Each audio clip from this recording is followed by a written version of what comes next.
perfect right there. Let's stop. All right, let's shut it down. Let's talk quick here. Now, let's look at our graph so we can see the before and after by spark timing change. So now looking, we have our reddish pink line, 138 torque, and now the power is 156. Pretty large jump in power and torque by adding a little bit of spark timing in. So let's take a look a little bit further here.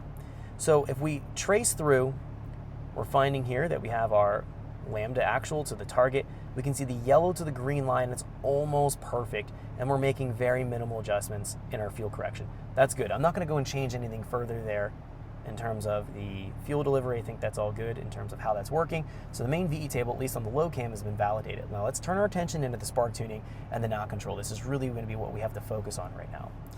Let's go into our knock window and let's take a look. So now what we can see here, let's just focus in. We can see we've built this line right here. The line is going to be separating what's real knock or false knock. And right now, what we're seeing here is there, number 3, the counter here, we had one count right there and one count right there. And if we focus in even tighter, we're going to find the points right here, right where that counter stepped up. That means we had what this is considering to be a knock event. Now, it didn't knock, I'm very certain of that.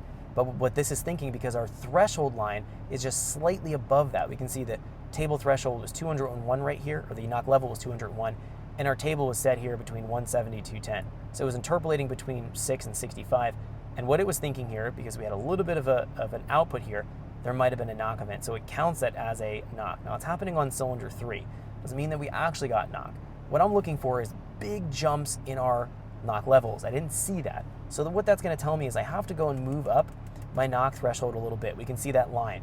The white line here, that's coming from our table. That's that plotted data from our knock threshold table. That's the knock profile. And we're saying anything below that, we're good. Anything above that, that's going to be what we consider to be knock. So what we're going to have to do is raise this up a little bit more. We're going to raise these values up. I'm going to raise them up by another 20%, because if we're getting and we're triggering a little bit of an overstep right there, not finding a big gigantic spike, this is just going to be noise. So let's go and just raise this up a little bit, and we'll test it again. We'll add a little bit more spark timing and see where we're at. So we'll do shift asterisk 1.2. We'll raise that up just 20%, not a lot, just enough that moves that line up. Okay, now we can see the timing is at 7 degrees. Previously it was about 2 degrees. Again, we added about 5 more degrees. So it jumped up, it definitely responded by adding that timing in. Let's go and add another 4 degrees of timing and see what that puts us at. Let's see what happens to our knock levels.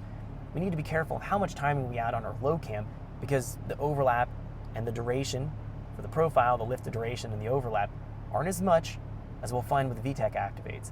With VTEC activation, we have a lot higher lift, a lot higher duration that lowers down what's called our dynamic compression of our engine. We can get a bit more aggressive with our spark timing when our dynamic compression is going to be lower. Right now, VTEC disable on the low cam, we have a higher dynamic compression. So we have essentially more cylinder pressure generating. We're not moving as much airflow through the engine because the profile, the cam isn't as large. So we'll find we're going to be more knock sensitive on our low cam compared to high cam. So we just got to be careful of the timing values we're going to run. Let's go in here to our VTEC spark, and let's go into our table here. I'm going to go from 2500 and higher, and I'm just going to go +4. Let's add 4 degrees more timing. So adding more timing, take it in smaller increments. As I start to go beyond this point, I might only add maybe 2-3 degree increments. I'm not going to jump 4 or 5 degrees. I jumped these pretty large steps initially because the timing was extremely low. So I was confident that that wasn't going to hurt anything.